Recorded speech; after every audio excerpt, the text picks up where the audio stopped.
నమస్తే. మంత్రి కొండ సురేఖ రాజకీయ ఇరకాటంలో ఇరుక్కున్నాడు. స్వయన తన సొంత కుమార్తె సుష్మితా పటేల్ సీఎం రేవంత్ రెడ్డిపై చేసిన వివాదాస్పద వ్యాఖ్యలు ఆమె మెడకు చుట్టుకునేలాగా కనిపిస్తున్నాయి. తాజా సమాచారం ప్రకారం అయితే మాత్రం ఇప్పటికే కాంగ్రెస్ పార్టీకి సంబంధించిన కీలక ఎమ్మెల్యేలంతా కూడా ఇప్పటికే అధిష్టానానికి ఫిర్యాదు చేయబోతున్నారు. మీడియా సమావేశాన్ని కూడా నిర్వహించడానికి అన్ని రకాల ఏర్పాట్లు కూడా చేసుకుంటున్నారు.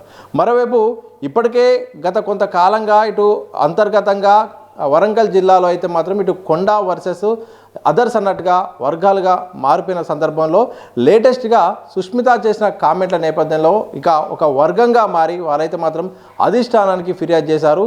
కొండ ఫ్యామిలీని సస్పెన్షన్ చేయాలి, పార్టీ నుండి చర్యలు కూడా తీసుకోవాల్సిన అవసరం ఎంతనే ఉంది, ఇదే సరైన సమయం అంటూ కూడా పెద్ద ఎత్తున ఒక్క తాటిపై నిలబడి కొండా ఫ్యామిలీని టార్గెట్ చేస్తూ మొత్తం కూడా బలంగా జిల్లా కాంగ్రెస్ నేతలు కూడా తయారయ్యారు. ఇదే సందర్భంలో రాష్ట్రంలోని చాలామంది ఎమ్మెల్యేలు కూడా ఇదే అంశంలో భాగంగా ఇప్పటికైనా చర్యలు తీసుకోవాల్సిన సమయం వచ్చింది. ఎందుకంటే స్వయాన సొంత కుమార్తె ఒకవైపు సీఎం రేవంత్ రెడ్డిపై తీవ్రమైన వ్యాఖ్యలు చేయడం, అందులో భాగంగా షోకాస్ నోటీసులు ఏదైతే క్రమశిక్షణ కమిటీ పంపించిందో ఆ క్రమశిక్షణ పంపిన నోటీసులో కూడా వివరణలో ఎక్కడ కూడా రేవంత్ రెడ్డికి మద్దతుగా ఇవ్వకపోవడం, అలాగే కూతురు వ్యాఖ్యలపై కూడా ఖండించకపోవడం, నాకేం సంబంధం లేదు, తాను ఏం మాట్లాడిందో తన వ్యక్తిగతం, దానికి నేనెలా సమాధానం చెప్తాను, నాకేమీ అసలు అర్హత ఉంటుంది, అలాగే అసలు నాకు నోటీసులు పంపించడం కూడా సరైనది కాదంటూ ఆమె చేసిన వ్యాఖ్యలు కూడా ఇంకా తీవ్రంగా కాంగ్రెస్ పార్టీ ఎమ్మెల్యేలో కీలక నేతల్లో కూడా ఇదొక అంశం అయితే మాత్రం చర్చనీయాంశంగా మారుతుంది. అలాగే కోపాన్ని తెప్పించే అంశం కూడా కనిపిస్తుంది. ఎందుకంటే నా కూతురు తప్పు చేసింది, నిజంగా ఆమె వ్యాఖ్యలు ఖండనీయము అంటూ ఎక్కడైనా ఒక లైన్ రాస్తారని చాలామంది అనుకున్నారు. కానీ ఎక్కడ కూడా రేవంత్ రెడ్డిపై చేసిన వ్యాఖ్యల విషయంలో మాత్రం ఎక్కడ ఆమె ఎలాంటి కామెంట్ కూడా చేయకపోవడం, ఎలాంటి వివరణ కూడా ఇవ్వకపోవడంతో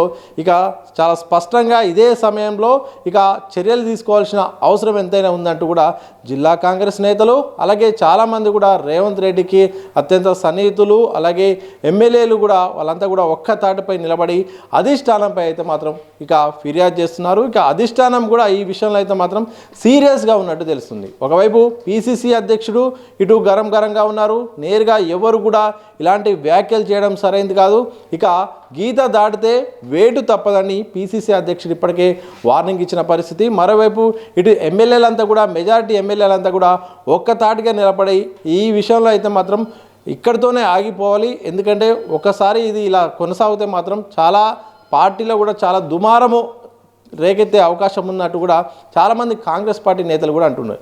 ఎందుకంటే ఈ మధ్యకాలంలో చాలా అంశాలు వివాదాస్పదం అవుతున్నాయి.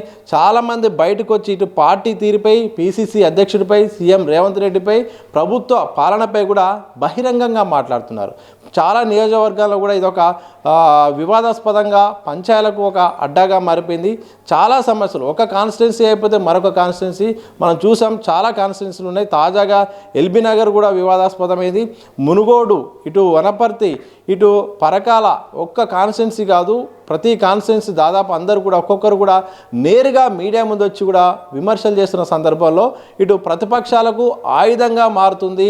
ఇలాంటి సమయంలో, కీలక సమయంలో మొత్తం కూడా పార్టీలో కూడా క్రమశిక్షణ లోపం కొనసాగుతుంది, సమన్వయ లోపం ఉన్నట్టు కూడా తెలుస్తుందన్న ఒక సంకేతం వచ్చే అవకాశం ఉన్నట్టు పార్టీ భావిస్తుంది. ఇక్కడితో ఆగపోతే మాత్రం చాలామంది బయటకు వచ్చి సీఎంను తిట్టినా ఏం కాదులే అన్న ఒక మెసేజ్ అందరికీ వెళ్ళి అందరూ కూడా బయటకు వచ్చి కూడా ఇష్టం వచ్చేటట్టుగా మాట్లాడి ప్రతిపక్ష పార్టీలకు ఒక బలాన్ని ఇచ్చే విధంగా మారే అవకాశం ఉన్న సందర్భంలో ఇదే సమయంలో ఖచ్చితంగా చర్యలు తీసుకోవాల్సిందని కూడా పెద్ద ఎత్తున అయితే మాత్రం విమర్శలు వస్తున్నాయి. చాలా స్పీడ్గా రాజకీయ పరిణామాలు కూడా సాగుతున్నాయి. సో ఈ సందర్భంగా మాజీ ఓఎస్డి కొండ సురేఖకు సంబంధించిన సుమంత్ పైన కూడా ఇప్పటికే కేసు నమోదైంది, హత్యాయత్నం కేసు నమోదైంది. ఇది అంటే ఇప్పటి చాలా స్పష్టంగా కనిపిస్తుంది. చర్యలు మొదలు పెట్టినట్టు అయితే మాత్రం తాజాగా కేసుతో మొదలైంది. ఈ కేసు తర్వాత ఎలాంటి పరిణామాలు ఉంటాయనేది మాత్రం అర్థం కావట్లేదు, కానీ చాలా వేగవంతంగా రాజకీయంగా అయితే మాత్రం చాలా పరిణామాలు మారిపోతున్నాయి. సీఎం రేవంత్ రెడ్డి సంబంధించిన లండన్ టూర్ కూడా మొత్తం కూడా రద్దయి వెనక్కి వస్తున్నట్టు కూడా ఇప్పటికే అధికారికంగా ప్రకటన వచ్చింది. సరే, కేంద్రం అనుమతి ఇవ్వట్లేదని ఒకవైపు చెప్పినప్పుడు కూడా రాజకీయ పరిణామాల నేపథ్యంలో ఇప్పుడున్న పరిస్థితులు అయితే మాత్రం రేవంత్ రెడ్డి ఇక్కడ ఉండడమే సరైందని కూడా అధిష్టానం భావించవచ్చుండొచ్చని కూడా ఒక వర్గం అయితే చెప్తుంది. అందులో నిజమేంతో అబద్ధమేంతో తెలియాల్సిన అవసరం ఉంది. ఏదేమైనప్పటికీ తెలంగాణ రాష్ట్రంలో కొండ సురేఖ కూతురు సుష్మిత చేసిన వ్యాఖ్యలు సీఎం రేవంత్ రెడ్డిని చాలా ఇబ్బంది పెట్టేలాగా కనిపిస్తుంది. ఇదే సందర్భంలో కాంగ్రెస్ పార్టీలో కూడా అంతర్గతంగా అయితే మాత్రం చాలా తీవ్రంగా చర్చ జరుగుతుంది. బహిరంగంగా ఒక మంత్రి కూతురు అలాంటి వ్యాఖ్యలు చేయడంతో మొత్తం కూడా బహిర్గతం కావడంతో ఇటు బీఆర్ఎస్ కానీ ఇటు బీజేపీ కానీ ఒక్కొక్కరు కూడా బయటకు వచ్చి కాంగ్రెస్ పార్టీలో జరుగుతున్న వ్యవహారాలన్నీ కూడా బయట పెట్టే ప్రయత్నం వాళ్ళే చేసుకుంటున్నారు. ఏ స్థాయిలో అవినీతి అక్రమాలు జరుగుతున్నాయో అర్థం చేసుకోవచ్చు అంటూ కూడా ఇటు బీజేపీ బీఆర్ఎస్ సంబంధించిన నేతలు కూడా బయటకు వచ్చి మాట్లాడుతున్నారు. సో కొండ సురేఖ రాజకీయ భవిష్యత్తు ఎలా ఉండబోతుంది అనేది మాత్రం ప్రస్తుతానికి సస్పెన్షన్గా ఉంది. మొత్తానికైతే మాత్రం ఇటు కొండ ఫ్యామిలీని రాజకీయంగా ఇప్పుడే సరైన సమయము, కాంగ్రెస్ పార్టీ నుండి వాళ్ళందరినీ కూడా సస్పెండ్ చేయాల్సిన అవసరం ఉంది. ఇది ఇలాగే కంటిన్యూ అయితే మాత్రం తీవ్ర పరిణామాలు కూడా ఉండబోతున్నాయంటూ కూడా ఇటు ఆమె వ్యతిరేక వర్గం అయితే మాత్రం కనిపిస్తూ ఉంది. చూడాలి, అధిష్టానము ఒకవైపు పీసీసీ మరోవైపు సీఎం కూడా సీరియస్గా ఉన్న ఈ సందర్భంలో మరి గతంలో సుష్మిత చేసిన వ్యాఖ్యల నేపథ్యంలో అయితే మాత్రం అప్పుడు రాజీ కుదిరింది, కానీ ఈసారి చేసిన వ్యాఖ్యలు అయితే మాత్రం చాలా తీవ్రంగా ఉండడం, ఇక్కడితో ఆపేస్తే చాలామంది కూడా బయటకు వచ్చి వ్యాఖ్యలు చేసే అవకాశం ఉండడం, అవినీతి సంబంధించిన ఆరోపణలకు సంబంధించిన అంశాన్ని కూడా ఆమె బయట పెట్టడం, వ్యక్తిగతంగా కూడా సీఎం రేవంత్ రెడ్డిని టార్గెట్ చేస్తూ కూడా మాట్లాడడం వెనుక మాత్రం ఇది ఇక్కడితోనే ఆగిపోవాలి, లేకుంటే మాత్రం అందరికీ ఇదొక రాజకీయ అవకాశంగా మారే అవకాశం ఉన్న సందర్భంలో అయితే మాత్రం కొండ సురేఖ ఫ్యామిలీ విషయంలో అయితే మాత్రం కాంగ్రెస్ పార్టీ ఒక నిర్ణయం దిశగా అడుగులు వేసే అవకాశం కనిపిస్తుంది. చూడాలి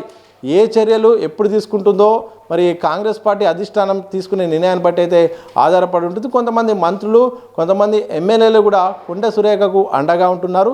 మరోవైపు బీసీ సంఘాలు కూడా బీసీలపై కావాలనే ఒక రాజకీయ దురుద్దేశంతో ఇరుకునబెట్టే ప్రయత్నం చేస్తున్నారు. అందుకోసమే మేము తప్పకుండా ఆమెకు అండగా ఉంటామని కూడా ఇంటర్నల్గా అయితే మాత్రం ఆమెకు అండగా ఉంటున్నారు. కానీ ఇక రేవంత్ రెడ్డి అయితే మాత్రం ఈ విషయాన్ని చాలా సీరియస్గా తీసుకున్నట్టయితే మాత్రం ఎమ్మెల్యేలు ఒక్కొక్క తాటిగా అందరూ కూడా ఒక్కసారిగా మీటింగ్ పెట్టడం, జిల్లా స్థాయిలో చాలా శరవేగంగా కూడా వాళ్ళు అధిష్టానాన్ని కూడా ఫిర్యాదు చేయడం, ఇవన్నీ చూస్తుంటే మాత్రం ఏదో బలమైన చర్యలు ఉండబోతున్నాయన్న సంకేతాలు అయితే వినిపిస్తున్నాయి. మరి గతంలో 2-3 సార్లు ఈ అంశము వచ్చింది, మళ్ళీ ఆగిపోయింది. ఈసారి అయితే మాత్రం ఏదో ఒక బలమైన రియాక్షన్ ఉండే అవకాశం ఉన్నట్టే తెలుస్తుంది. చూడాలి అధిష్టానం మరి ఎలాంటి చర్యలు తీసుకోబోతుంది. మరి రాజీ కూర్చే అవకాశం ఉందా, లేకపోతే ఇక బర్తరాఫ్ చేసే అవకాశం ఉందా, పార్టీ నుండి కూడా ఆయా కొండ కుటుంబాన్ని కూడా దూరం చేసే అవకాశం ఉందా లేదా అనేది మాత్రం రాజకీయ పరిణామాలు కాంగ్రెస్ పార్టీ అధిష్టానం తీసుకునే నిర్ణయాన్ని బట్టి ఆధారపడి ఉంటుంది.